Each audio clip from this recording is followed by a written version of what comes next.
Je vais vous parler de l'astrologie telle que je la conçois au prisme de la notion de protection. En phase solsticiale, il s'agit de protéger les gens d'en bas, et en phase équinoxiale, il s'agit de protéger les gens d'en haut. Alors, la différence est considérable. Les gens d'en bas, c'est une énorme quantité de personnes. Les gens d'en haut, c'est une toute petite minorité, mais qui a un poids important et qui compte énormément pour l'évolution de la société. Alors, donc les stratégies sont différentes. Alors on va alterner de 7 ans en 7 ans, selon moi, ces deux exigences de protection qui couvrent des populations extrêmement différentes à toutes sortes de niveaux, qui ne sont pas identifiées de la même manière.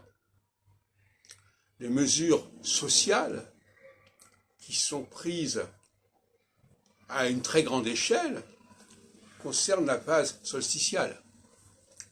Les mesures plus ciblées qui concernent les créateurs, les auteurs, les penseurs, sont très sélectives et donc sont beaucoup moins coûteuses, je dirais d'une certaine manière. Encore ça pourrait se discuter. Et donc, la politique, alors la question est de savoir quelle est la politique qui serait qualifiable de droite et quelle est la politique qui serait qualifiable de gauche. Et là, il y a une certaine confusion dans les esprits, mais pour moi, même si ça peut surprendre, la politique de gauche concerne les élites et la politique de droite concerne le peuple. Pourquoi? Parce que la politique de gauche, c'est la conscience de ce que les élites peuvent apporter au peuple. Et la politique de droite, c'est la conscience de ce que le peuple peut apporter à une certaine élite politique. Donc tout ça, ça se croise de cette manière. Et ça s'enchaîne.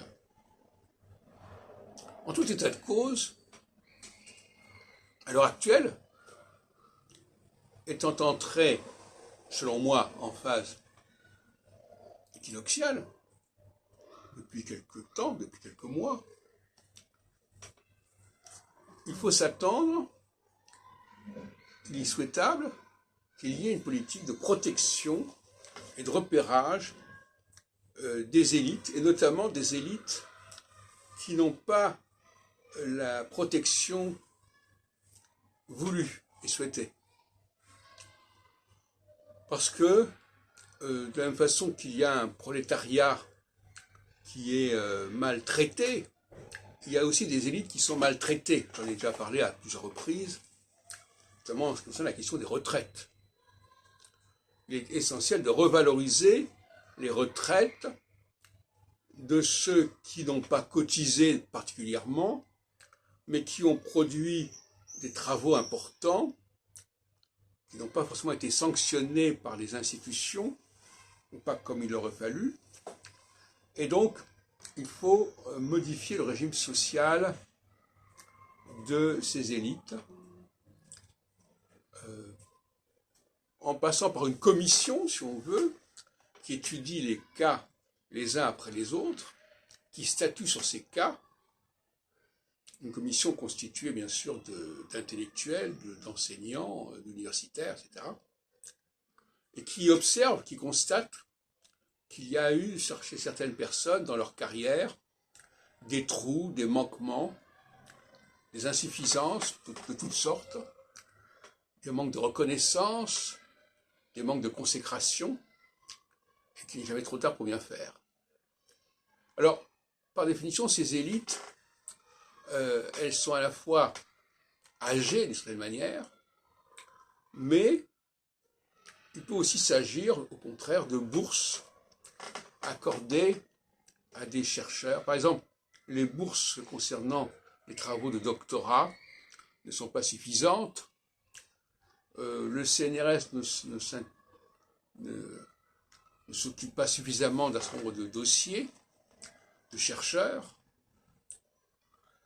Il y a peut-être des instances qui existent, mais elles sont insuffisantes, elles ne jouent pas le rôle qu'on attend d'elles.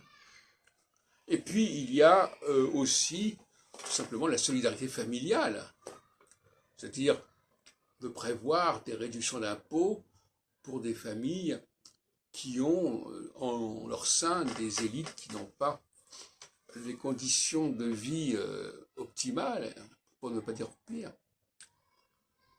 Voilà ce que je pense des choses.